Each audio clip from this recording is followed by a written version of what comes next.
All right, what he's doing, lads. So today I have got an absolute ripper of a story for you guys that I've only really told the shorter version to a few people, and those few people that I have told the story to, they have had a fucking good laugh. So I'm warning you now, you're in for a real treat.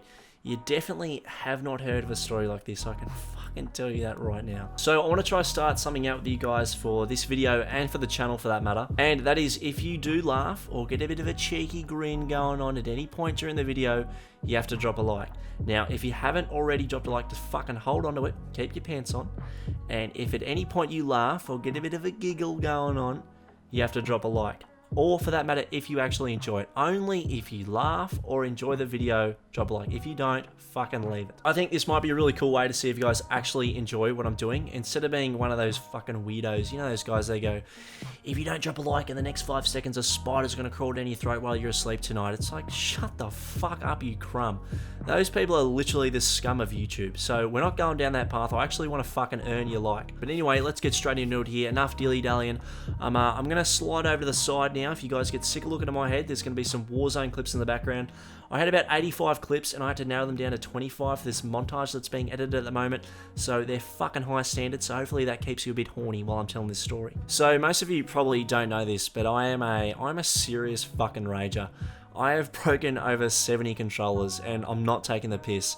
I've also broken 2 monitors and 2 keyboards as well. And just quickly, if there's anybody out there who has broken as many controllers as me or more, I would fucking love to have a beer with you, so please let me know in the comments. But anyway, around a year ago when I used to play competitive Fortnite, I'd probably break a controller every second day, and like we'd be playing scrims late at night, and the only reason we'd get off is because I'd break my controller. Like we'd die from some bullshit, and I'd just fucking hurl the cunt across the room, and my duo would just hear this big bang, and he'd be like, "Are we done for the night?" I'm like, "Yeah mate, we're done for the night." He's like, "We on tomorrow?" I'm like, "Yeah mate, I'll go buy another one in the morning." So I'd try and mix up the stores that I'd go to buy controllers from, because like if I went to the same store 3 times a week just buying controllers, the cunts at work there would start to catch on, and then they'd start asking questions and trying to have conversations, and I did not want that at all. I just wanted to get in there and get the fuck out of there as quick as possible. So the store that was closest to my house, I went to that one a fair bit, because you know, like sometimes I just couldn't be fucked driving heaps far to get a new controller.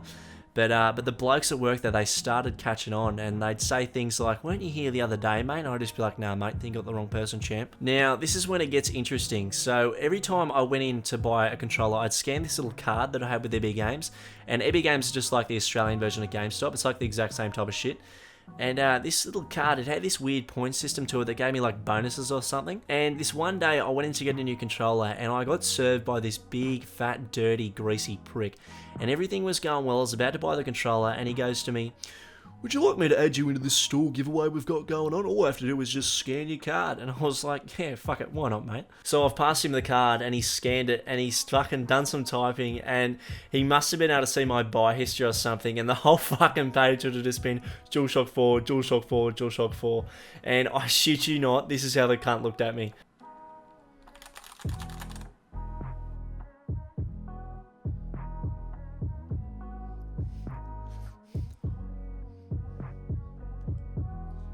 It was so fucked. Like, it was the dirtiest look I've ever received from another human being. It was so fucking crook. Like, just imagine this long-haired, greasy fuck with a beard the size of Jesus just fucking looking at you like that. It was fucking foul. It was like he just got a fucking erection. He was instantly horny. Oh, fuck. I could only imagine the things that cunt would have done at home. I grabbed my car, did not say a word to the cunt, and fucking bolted out of there. And you probably think that's it, the story's done, but there's fucking more, Gary.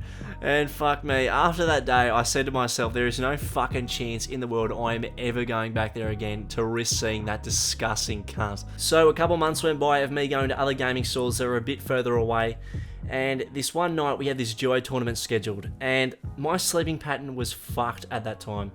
And I woke up at 5:20 PM, and all the gaming stores closed at 5:30 PM. So I had 10 minutes to get up and race down to the close shop near my house that had the fat prick working there to get a controller so I could play the tournament later that night. And I remember thinking as I was driving down there, if this fat prick's here, I'm fucked. I am fucked.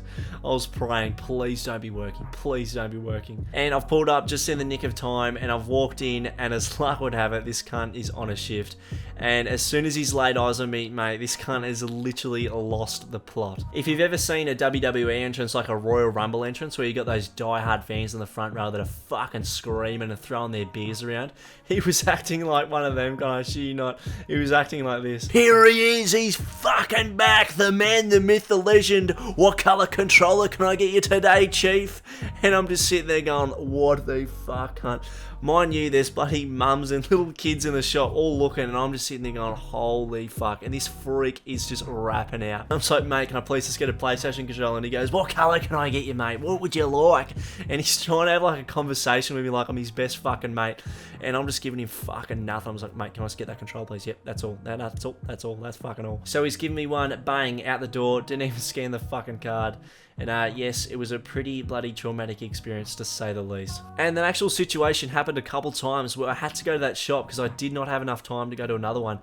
And every time he'd have the same reaction. It's like, here he is, he's back. He'd just overreact. It was fucked. And sometimes I'd be standing there thinking, the only way I'm going to get this cunt to shut up is if I fucking knock him out. But that would have been a bit too far. But anyway, that's basically the story. The shop ended up closing down, and I don't know where that fat prick went, to be honest. I don't know if they won't get enough customers. I haven't actually broken a controller in a year, you know. I've been break free, so maybe I wasn't keeping them afloat. I was probably their main customer, actually. I fucking definitely was. But anyway, yeah, ever since I've moved to creative, I've been break free, which is I've changed my ways, which is good. So anyway, thanks for watching, folks. If you did have a bit of a chuckle or a laugh, remember to drop a like, and have a good one.